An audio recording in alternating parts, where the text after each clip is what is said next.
Semana 2, Recuperando o senso de identidade. Essa semana trata da autodefinição como um importante componente da recuperação criativa. Você pode descobrir novos limites e desbravar novos territórios à medida que suas necessidades pessoais, seus desejos e interesses forem se apresentando. Os relatos e as ferramentas têm como objetivo aproximá-lo de sua identidade pessoal, uma versão do seu eu definida por você mesmo. Ficando são. Acreditar na própria criatividade é um comportamento novo para a maioria. A princípio, pode parecer ameaçador não apenas para nós, como também para as pessoas próximas. Podemos nos sentir e dar a impressão de estar imprevisíveis. Essa turbulência faz parte do processo de se libertar, de se desprender do lodo que nos bloqueia. É importante lembrar que, em seus primeiros momentos, recuperar a sanidade pode dar a sensação de que você está ficando louco. Há um notável fluxo e refluxo no processo de recuperar o eu criativo. À medida que ganhamos força, também aumentam as crises de insegurança. É normal e podemos lidar melhor com os ataques mais devastadores quando os encaramos como sintomas de nossa recuperação. Os ataques auto-infligidos mais comuns são: até me saí bem essa semana, mas foi só uma coisa temporária. Tá certo que eu consegui fazer as páginas matinais, mas provavelmente fiz tudo errado. Agora então preciso planejar algo grande e realizar imediatamente. A quem estou tentando enganar, nunca irei me recuperar, nunca. Esses ataques não têm fundamento, mas nos parecem muito convincentes. Acreditar neles nos leva a continuar bloqueados e no papel de vítimas. Assim como um alcoólatra em recuperação precisa evitar o primeiro gole, o artista em recuperação deve evitar o primeiro eu acho. Para nós, essa opinião é, na verdade, a velha dúvida sobre si mesmo. Eu não acho que isso seja muito bom. Toda a sanidade depende disto, que seja uma delícia sentir o calor do sol, uma delícia ficar de pé, sabendo que os ossos estão se movendo facilmente sobre a pele. Atiradores de elite são aquelas pessoas que sabotam seus esforços para romper hábitos prejudiciais em seus relacionamentos. Esses ataques podem vir tanto de fontes internas quanto externas. Podemos neutralizá-los ao reconhecê-los como uma espécie de vírus criativo. As afirmações são um poderoso antídoto contra autocríticas impiedosas, que muitas vezes aparecem sob a máscara de mera insegurança. No início de nossa recuperação criativa, a insegurança, a dúvida sobre o nosso talento pode nos levar à autossabotagem. Uma forma comum é mostrar as páginas matinais para alguém. Lembre-se, as páginas matinais são privadas e não devem ser expostas ao escrutínio de ninguém, nem mesmo dos seus amigos mais bem-intencionados. Um escritor que havia se desbloqueado recentemente mostrou suas páginas matinais a uma amiga escritora, ainda bloqueada. Quando ela as avaliou negativamente, o escritor voltou a se sentir bloqueado. Não deixe que a insegurança sobre o seu talento se transforme em autossabotagem. Amigos tóxicos. A criatividade floresce quando possuímos um senso de segurança e autoaceitação. Como uma criancinha, seu artista fica mais feliz quando se sente seguro. Ao assumir o papel de pais protetores, precisamos aprender a cercá-lo de bons amiguinhos. Colegas tóxicos podem atrapalhar o crescimento de nosso artista. Não é de surpreender que os colegas mais perigosos para nós, como artistas em recuperação, sejam pessoas cuja criatividade permanece bloqueada. Nossa recuperação as ameaça. Enquanto estávamos bloqueados, sentíamos que apenas a arrogância e a teimosia nos levavam a nos apresentar como artistas. A verdade é que a teimosia era a recusa em reconhecer a nossa criatividade. Claro, essa recusa tinha suas compensações. Nós podíamos pensar e nos preocupar com a arrogância em vez de sermos humildes o bastante para pedir ajuda para superar nosso medo. Podíamos fantasiar sobre arte em vez de trabalhar nela. Ao não pedir ao grande Criador uma ajuda para desenvolver nossa criatividade e ao não enxergar a mão do grande Criador em nossa criatividade, podíamos continuar nos achando certíssimos em ignorá-la, sem nunca assumir os riscos de cumprir seu potencial.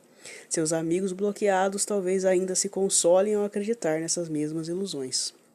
Se eles não conseguem lidar bem com sua recuperação, é porque ainda estão obtendo algum ganho com os próprios bloqueios.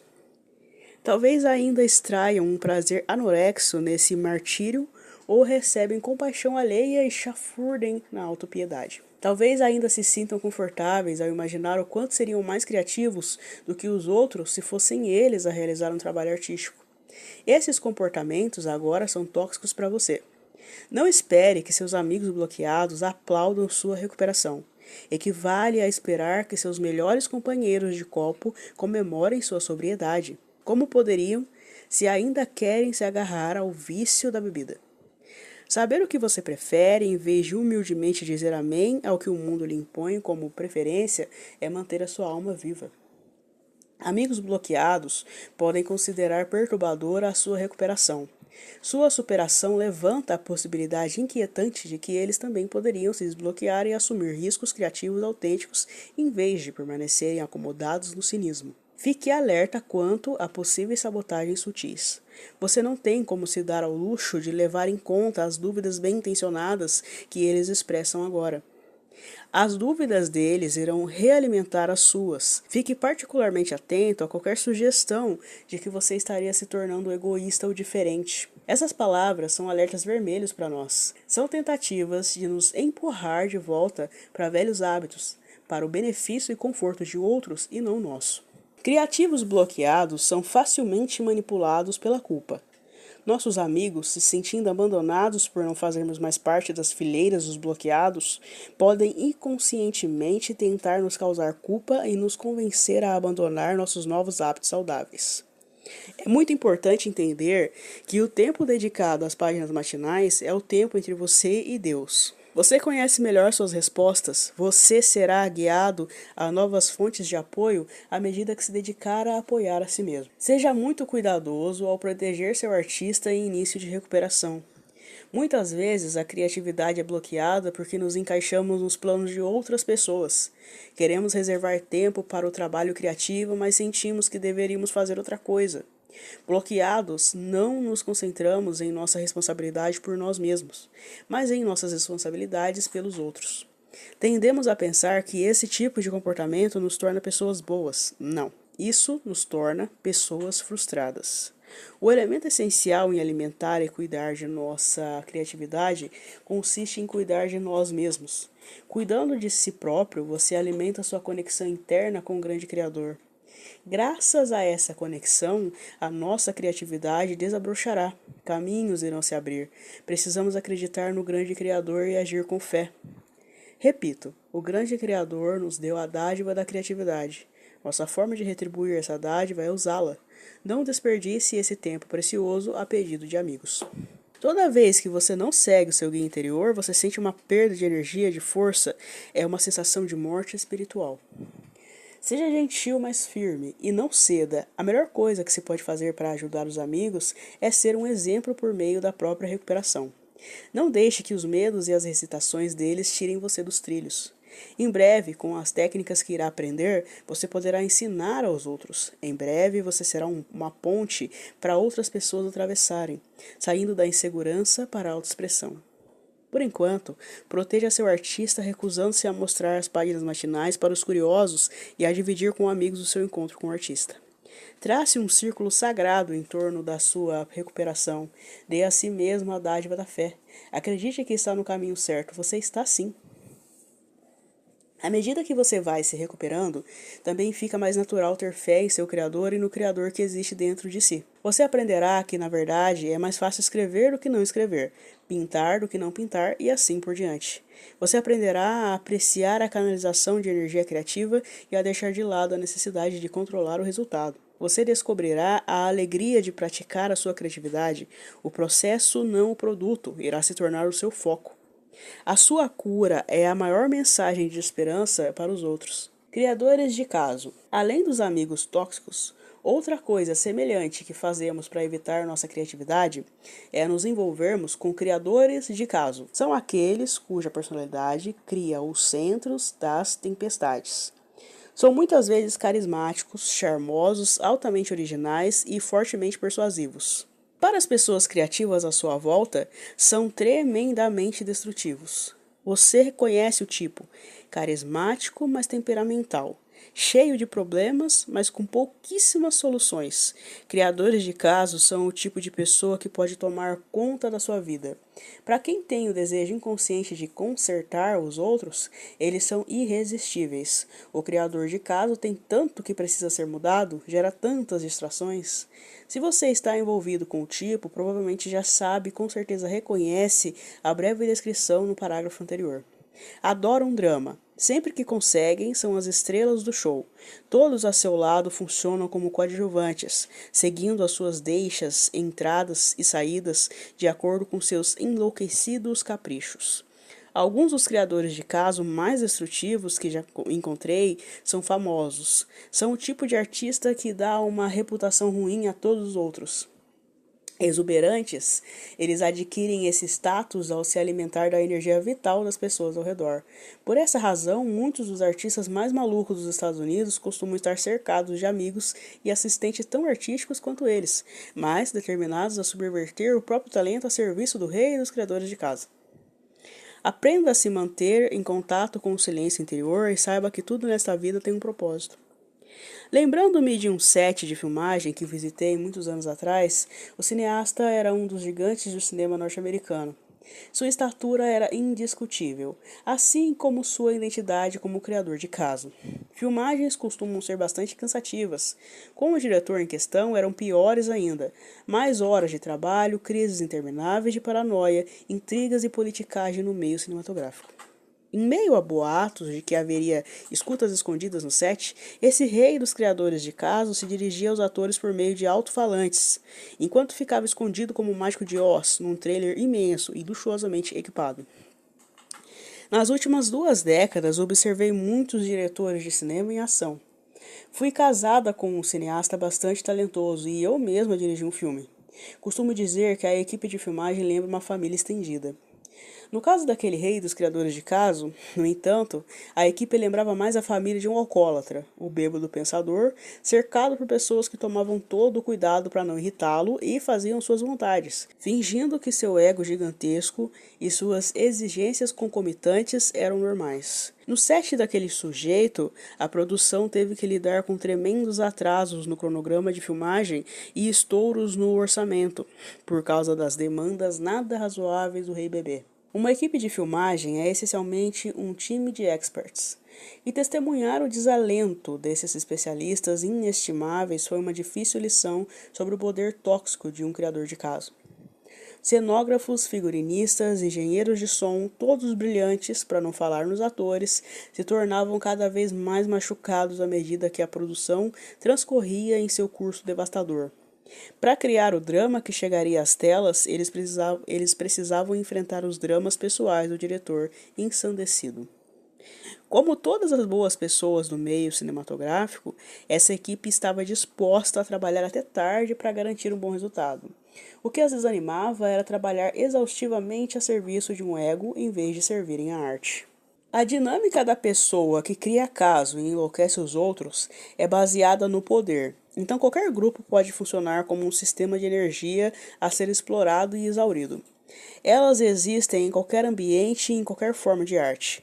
A fama pode ajudar a criá-las, mas, como se alimentam de poder, qualquer fonte de poder serve. Embora frequentemente estejam entre os ricos e famosos, também são muito comuns entre anônimos, dentro da própria família nuclear. Não é à toa que usamos essa palavra. Um criador de caso residente pode ser encontrado jogando um parente contra o outro, sempre de acordo com seus interesses, em detrimento dos interesses dos outros. Isso me faz lembrar de uma matriarca destrutiva que conheço, líder de um grande clã de artistas talentosos. Ela devotou suas inesgotáveis energias a destruir a criatividade de sua prole. Sempre escolhia momentos críticos para sabotá-los e plantava suas bombas para que explodissem quando os filhos chegavam perto do sucesso. A filha que lutava para conseguir se formar na faculdade, bem mais tarde do que planejara, de repente se via sobrecarregada com o drama repentino da mãe na véspera de uma prova final. O filho, com uma entrevista de emprego importantíssima, recebia uma visita dela justamente quando ele precisava estar mais focado na sua preparação para o desafio do dia seguinte. "Você sabe o que os vizinhos andam dizendo de você?" Aquela mulher enlouquecedora perguntava. E a mãe da cambalida estudante contava uma fofoca terrível, deixando a filha arrasada, encarando a semana de provas assolada por sentimentos e dúvidas como: de que adianta? Você não percebe que vai destruir o seu casamento se aceitar esse emprego? E a mudança de carreira com que o filho tanto sonhava se desfazia em cinzas antes mesmo de se realizar. Seja na pele de uma mãe controladora, de um chefe maníaco, do amigo carente ou de um cônjuge teimoso, os criadores de caso de sua vida têm comportamentos destrutivos em comum e são venenosos para quem procura realizar um trabalho criativo com regularidade. Criadores de caso rompem acordos e não respeitam datas ou prazos. Eles aparecem 2 dias antes da data de seu casamento e esperam ser paparicados o tempo todo. Alugam uma casa de veraneio maior e mais cara do que o combinado e depois esperam que você pague a despesa. Criadores de caso esperam ser tratados de forma especial. Eles sofrem uma enorme gama de problemas de saúde de natureza misteriosa, que exigem cuidado e atenção sempre que você tiver um prazo a cumprir ou um momento decisivo prestes a acontecer. Ou qualquer coisa capaz de desviar sua atenção das demandas desse sanguessuga. Ele cozinha a própria refeição especial numa casa cheia de filhos famintos, e não faz nada para alimentá-los. Fica aborrecido demais para dirigir logo depois de ter despejado desaforo sobre todos à sua volta. Nossa, estou com medo que o papai tenha um infarte. A vítima talvez diga, em vez de vou dar um jeito de mandar esse monstro para fora da minha casa. Precisamos estar dispostos a deixar nossa intuição nos guiar e então seguir essa orientação diretamente sem medo. Criadores de caso menosprezam a sua realidade. Não importa quão importante seja a sua trajetória profissional no momento, nem se você tem um prazo a cumprir, eles irão violar todas as suas necessidades. Podem até agir como se escutassem quais são os seus limites, mas na prática eles não os respeitam. São pessoas que ligam para você à meia-noite ou às 6 da manhã dizendo: eu sei que você me pediu para não ligar neste horário, mas é que são pessoas que aparecem do nada para pedir emprestado algo que você não consegue encontrar ou que nem quer emprestar. Ou então ligam pedindo algo que você tem em casa e de que precisa urgentemente, mas nunca aparecem para apanhar. Eu sei que você está ocupadíssimo no trabalho, dizem, mas prometo que só vou lhe tomar um minuto, o seu minuto. Criadores de caso gastam o seu tempo e o seu dinheiro. Se pegam seu carro emprestado, demoram a devolver e chegam com o tanque vazio. Se vocês combinam uma viagem, os planos deles sempre acabam lhe custando mais tempo e dinheiro. Eles pedem para você apanhá-los no aeroporto a quilômetros de distância no meio do seu dia de trabalho. Eu não trouxe dinheiro para o táxi, alegam quando você reclama, mas estou no meio do expediente. Criadores de caso fazem triangulações entre as pessoas de sua vida.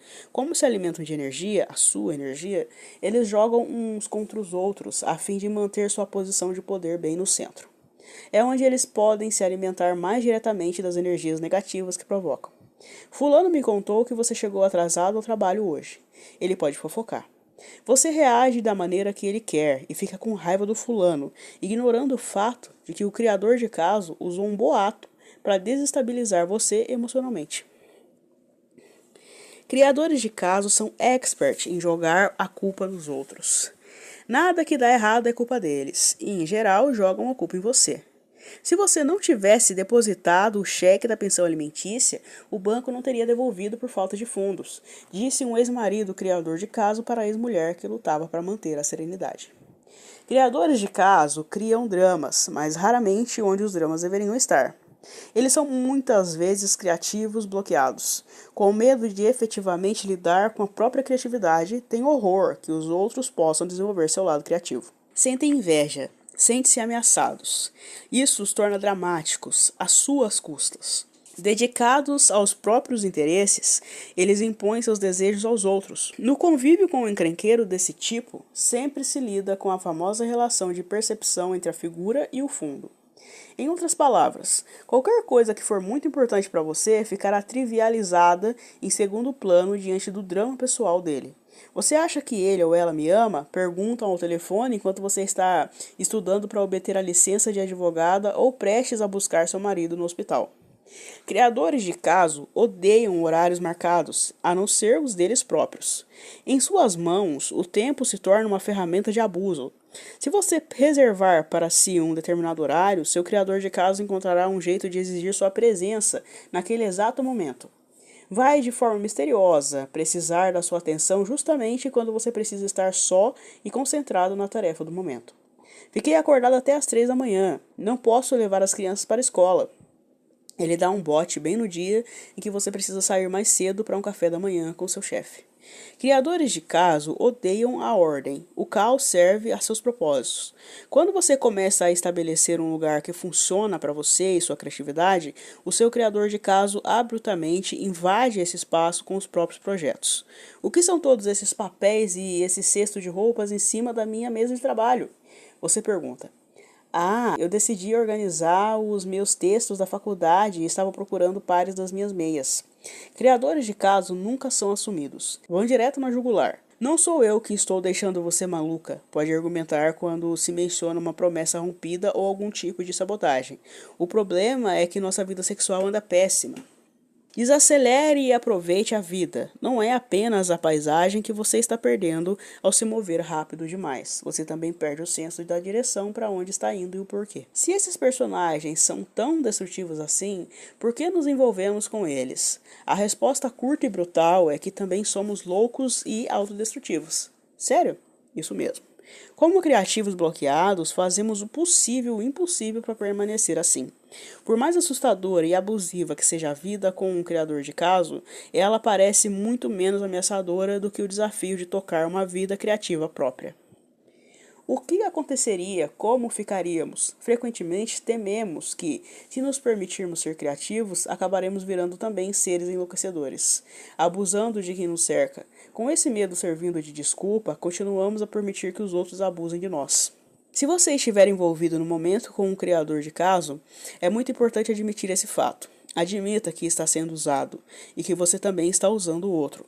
Seu encrenqueiro é um bloqueio escolhido por você para interromper sua trajetória. Por mais que seja explorado, você também está usando uma pessoa para bloquear seu fluxo criativo. Seja qual for o sonho de Deus para o que o homem deve ser, parece certo que não pode se tornar realidade a não ser que o homem coopere. Se você estiver envolvido num tango torturante, pare de dançar no ritmo do outro. Leia um livro sobre dependência emocional ou entre num programa de reabilitação para viciados em relacionamentos. Al-Anon e Dependentes de Amor e Sexo Anônimos são dois excelentes programas de 12 passos para você aprender a interromper a dança. A próxima vez que se apegar dizendo ou pensando ele e ela está me deixando maluco, pergunte a si mesmo que tipo de trabalho criativo você tenta bloquear por meio desse envolvimento. Ceticismo. Agora que já conversamos sobre as barreiras à recuperação que outros podem lhe apresentar, vamos examinar o inimigo interior, aquele que nós mesmos abrigamos. Talvez o maior obstáculo para qualquer um de nós ao buscar uma vida mais rica seja nosso ceticismo profundo. Isso pode ser chamado de dúvida secreta. Não faz diferença se somos crentes ou agnósticos. Temos nossas dúvidas sobre todas essas coisas de criador e criatividade, e essas dúvidas são muito poderosas.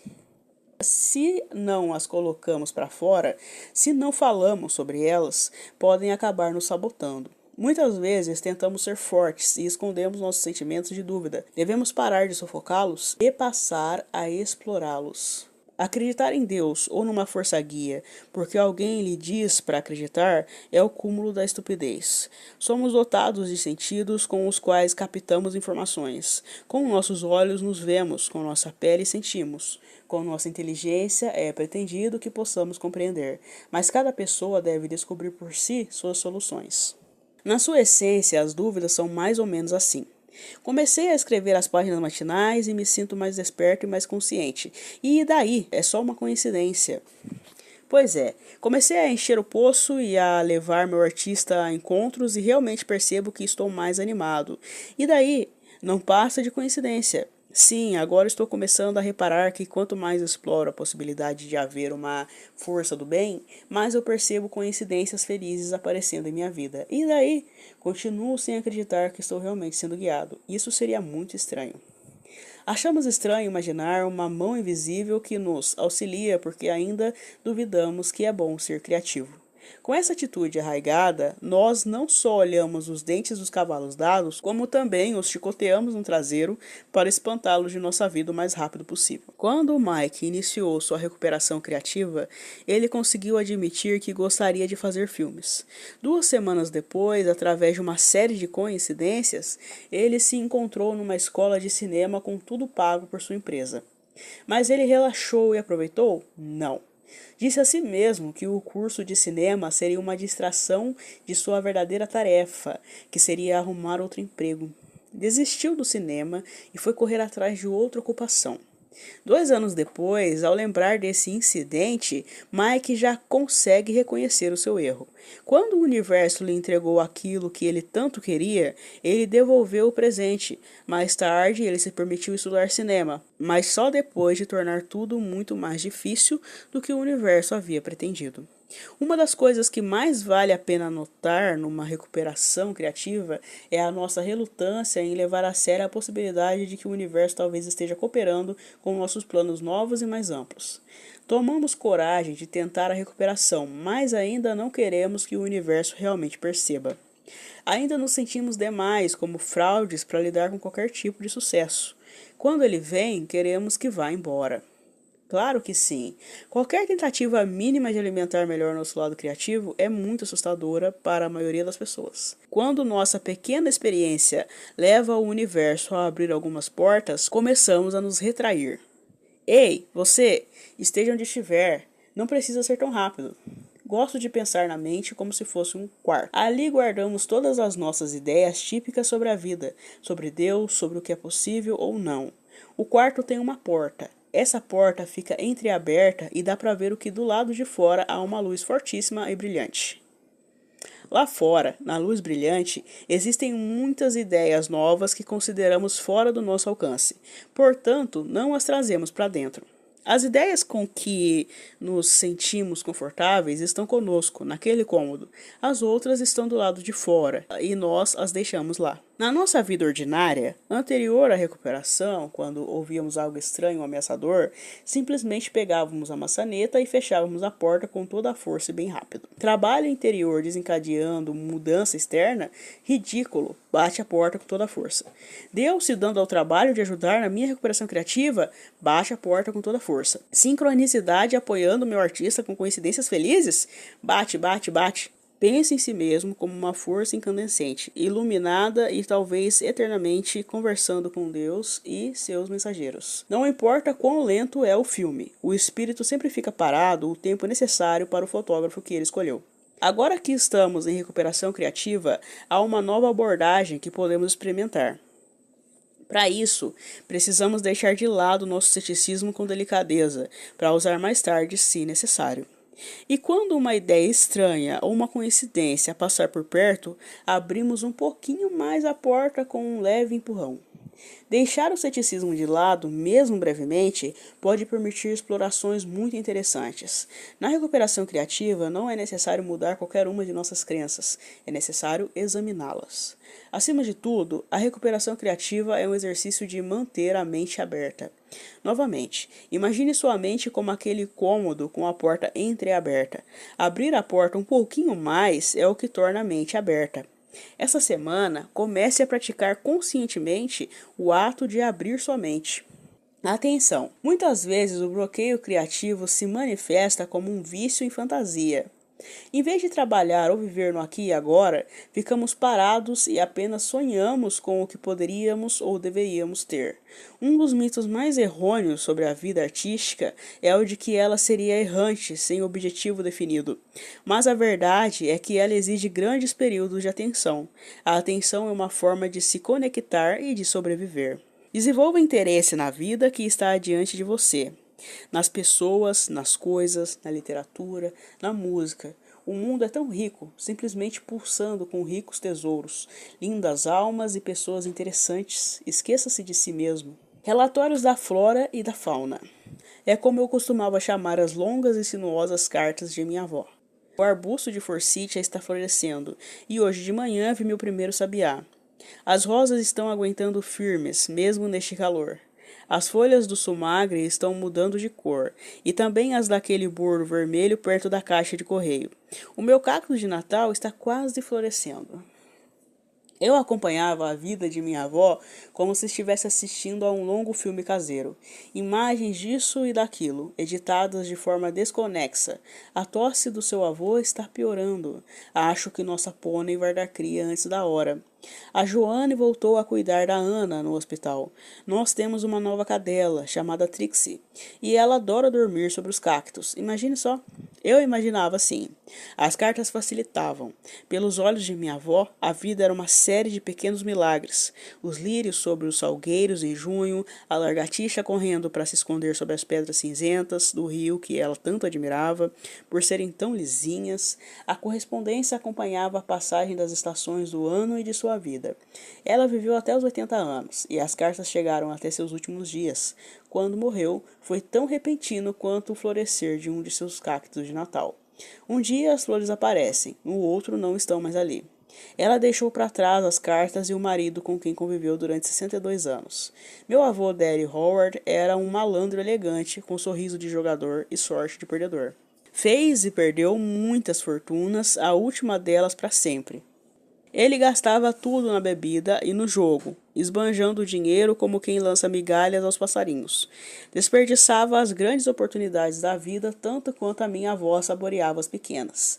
Ah, esse homem, dizia minha mãe. Vovó morou com esse homem em casas de azulejo de estilo espanhol, em trailers numa pequena cabana de montanha, num apartamento na beira de uma ferrovia e, por fim, numa dessas casas de condomínios de subúrbio onde todas parecem iguais. Não sei como ela aguenta, minha mãe reclamava, furiosa com alguma nova desaventura de seu pai. Ela dizia que não entendia por quê. Mas a verdade é que todo mundo sabia como minha avó aguentava. Ela se mantinha de pé, com os joelhos mergulhados no fluir da vida, sempre prestando muita atenção. Minha avó se foi antes que eu pudesse aprender a lição que suas cartas ensinavam. A sobrevivência depende da sanidade, e a sanidade consiste em prestar atenção. Sim, suas cartas diziam a tosse do vovô estava piorando. Nós perdemos a casa, não temos dinheiro e ele não tem emprego. Mas os lírios estão florescendo, a lagartixa achou seu lugar ao sol e as rosas estão firmes apesar do calor. Minha avó sabia o que uma vida dolorosa lhe ensinara, seja um sucesso ou seja um fracasso. A verdade de uma vida realmente tem pouco a ver com sua qualidade. A qualidade da vida é sempre proporcional à sua capacidade para o deleite. A capacidade de se deleitar é o dom de prestar atenção. Num ano em que um caso de amor longo e compensador foi arrancado desastrosamente do centro de sua vida, a escritora May Sarton escreveu A Journal of a Solitude, Diário de uma Solidão. Neste livro, ela registra uma ocasião em que voltou para casa depois de um fim de semana especialmente doloroso na companhia de sua namorada. Ao entrar na casa vazia, eu fui parada de repente na soleira da porta do meu estúdio por um raio de luz num crisântemo coreano, iluminando a flor como um refletor de teatro, mostrando as pétalas de um vermelho intenso e o miolo amarelo. Ver isso foi como receber uma transfusão de luz do outono. Não foi por acaso que May Sarton empregou a palavra transfusão. A perda de sua amante era uma ferida, e em suas reações à imagem daquele crisântemo no ato de prestar atenção, o processo de cura de Sarton teve início. A recompensa da atenção é sempre a cura. Pode começar com uma cura de uma dor específica, um amor perdido, uma criança doente, um sonho estilhaçado, mas o que se cura por fim é a dor que existe sobre toda a dor. A dor de ser, como definiu Hayek, indivisivelmente sós. Acima de tudo, a atenção é um ato de conexão. Aprendi isso da forma como aprendi a maioria das coisas, por acidente. Quando meu primeiro casamento acabou, fui morar sozinha numa casa em Hollywood Hills. Meu plano era simples. Eu suportaria a minha perda sozinha, não veria ninguém, ninguém me veria, até que o pior da dor tivesse passado. Eu faria caminhadas longas e solitárias e sofreria. No final das contas, realmente fiz essas caminhadas, mas elas não aconteceram como planejado. 2 curvas acima na ladeira, atrás da minha casa, encontrei uma gata cinza listrada. Essa gata morava numa casa azul com um cão pastor que ela claramente odiava. Descobri isso tudo sem querer, depois de uma semana de caminhada. Começamos a nos visitar e eu e a gata ia a ter longas conversas sobre tudo o que tínhamos em comum, mulheres solitárias. O nome do ser se transforma em verbo, esse ponto brilhante da criação, no momento presente é onde trabalho e brincadeira se misturam. O nome do ser se transforma em verbo. Esse ponto brilhante da criação, no momento presente, é onde trabalho e brincadeira se misturam. Nós duas admirávamos uma roseira cor de salmão, que crescia para fora da cerca da casa de um vizinho. Gostávamos de observar a chuva de pétalas lilazes das flores de jacarandá quando se desprendiam. A Alice ouviu o nome dela quando a dona a chamou uma vez de dentro da casa. Dava pequenas patadas nas pétalas que caíam. Quando todas as flores do jacarandá já haviam caído, uma cerca nova e feia, com frestas bem estreitas, foi erguida para conter as roseiras. Naqueles dias, eu já havia começado a estender minhas caminhadas em mais uns 2 quilômetros e feito amizade com outros gatos, cachorros e crianças. Depois que a roseira desapareceu totalmente de trás da cerca, achei uma casa mais no alto da ladeira, com um jardim mouro e um papagaio mordaz, a quem me afeiçoei. Colorido, expressivo, altamente dramático, ele lembrava meu ex-marido. A dor havia se tornado algo mais valioso. Experiência. Ao escrever agora sobre a tensão, percebo que falei bastante sobre dor. Isso não é uma coincidência. Talvez com os outros seja diferente, mas foi a dor que me ensinou a prestar atenção. Em tempos de dor, quando o futuro é aterrorizante demais para ser contemplado e o passado doloroso demais para ser lembrado, aprendi a prestar atenção no aqui e agora. O momento preciso em que eu estava era sempre o único lugar seguro para mim.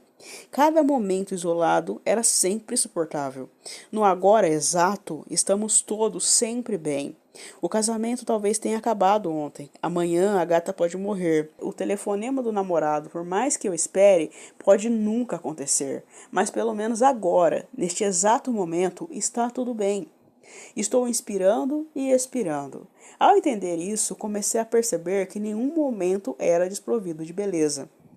Na noite em que recebi o telefonema avisando da morte da minha mãe, peguei meu suéter e fui caminhar ladeira acima. Uma grande lua cheia se erguia por trás das palmeiras. Mais tarde, naquela mesma noite, a lua flutuou sobre o jardim, baiando o cacto com sua luz prateada. Quando penso hoje na morte de minha mãe, lembro-me daquela lua cheia. O poeta William Meredith observou que a pior coisa que pode ser dita sobre um homem é que ele não prestou atenção. Quando penso na minha avó, lembro-me de sua jardinagem, de um seio pequeno e bronzeado escapando inesperadamente pela cava do vestido de alcinha que ela mesma fazia para si todo verão. Lembro-me dela na casa que estava prestes a perder, no alto de uma colina íngreme, apontando para os salgueiros lá embaixo. Os pôneis gostam das sombras dessas árvores, ela disse. Eu adoro, porque as folhas têm um tom verde prateado. A pintura tem vida própria.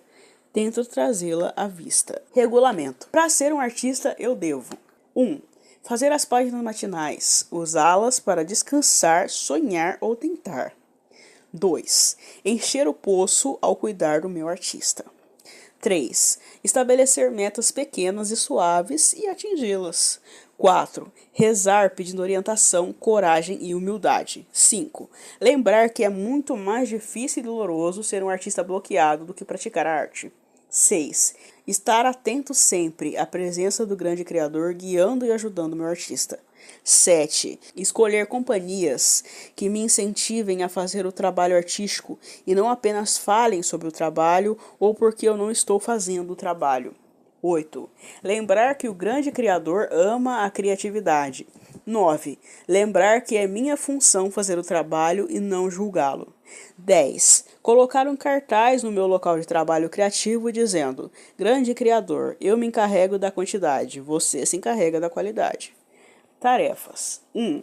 Leitura afirmativa. Todo dia de manhã e à noite, fique em silêncio, concentre-se e leia os princípios básicos, como visto anteriormente aqui. Fique atento a mudanças de atitude. Esse aqui é lá no primeiro capítulo, tá? Você já está conseguindo deixar o ceticismo de lado? 2. Como você usa o seu tempo? Liste suas 5 principais atividades nessa semana. Quanto tempo reservou para cada uma? Quais delas você queria fazer e quais eram apenas obrigações? Quanto do seu tempo é gasto ajudando os outros e ignorando seus desejos? Alguns de seus amigos bloqueados provocou dúvidas em você? Pegue uma folha de papel, desenhe um círculo. Dentro dele, coloque os tópicos que precisa proteger. Inclua os nomes das pessoas que o apoiam. Fora do círculo, escreva os nomes das pessoas de quem você precisa se proteger agora. Coloque esse mapa de segurança perto de onde você escreve suas páginas matinais. Use esse mapa para reforçar sua autonomia. Adicione nomes às esferas, interna e externa, conforme for se lembrando. O Derek é uma pessoa com quem não posso falar sobre isso agora. 3. Liste 20 coisas que você gosta de fazer. Alpinismo, patinação, preparar bolo, sopa, fazer amor pela segunda vez, andar de bicicleta, andar de cavalo, jogar bola, treinar basquete, correr, ler poesia e assim por diante. Quando foi a última vez que você se permitiu fazer essas coisas? Ao lado de cada item, coloque a data.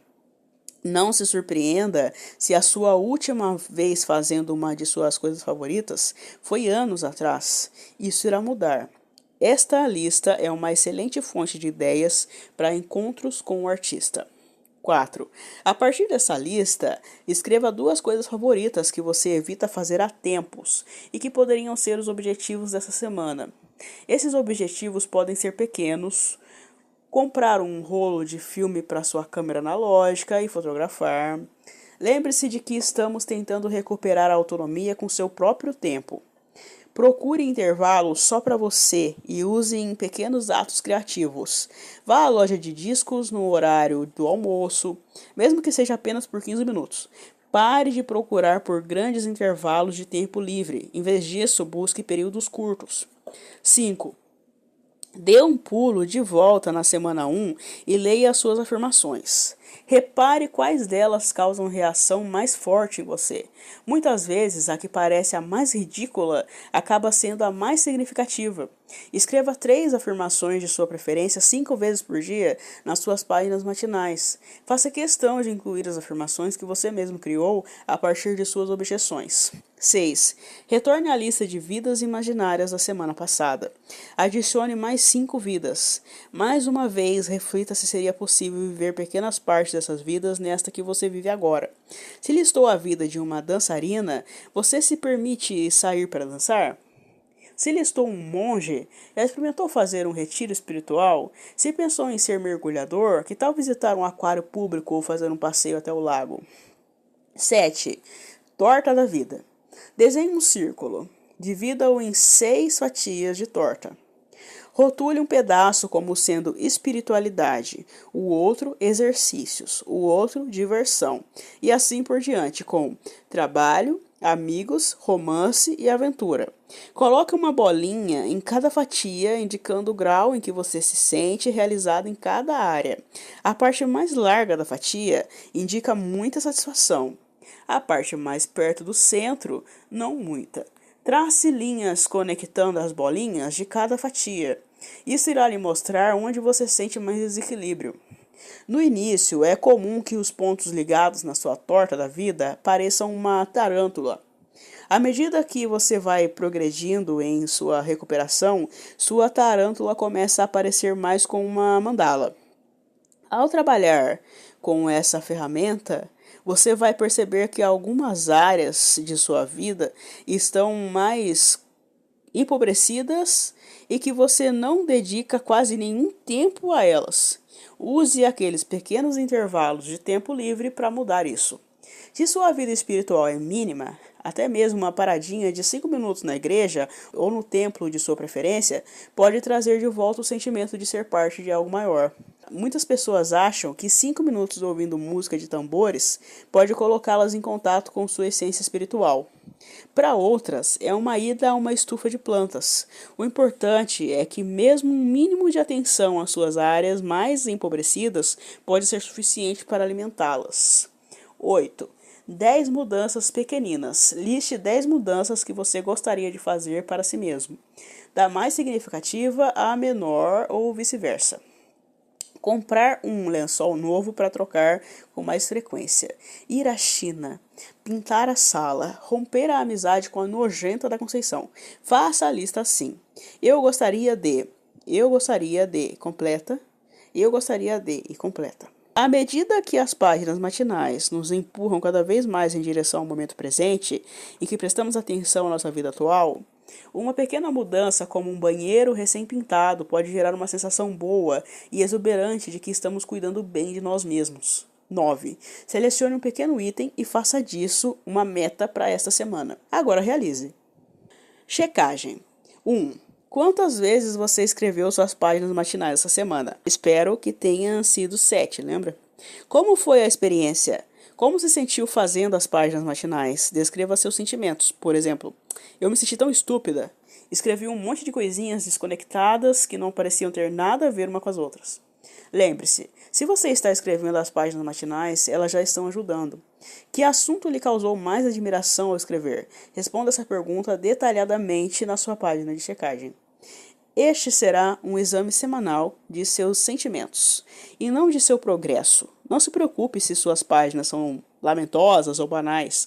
Às vezes, isso é exatamente do que você precisa. 2. Teve o seu encontro com o artista essa semana? Lembre-se de que os encontros com o artista são uma frivolidade necessária. O que você fez? Como se sentiu? 3. Essa semana, houve mais algum acontecimento significativo para a sua recuperação? Descreva-os. Eu fecho os olhos para poder ver.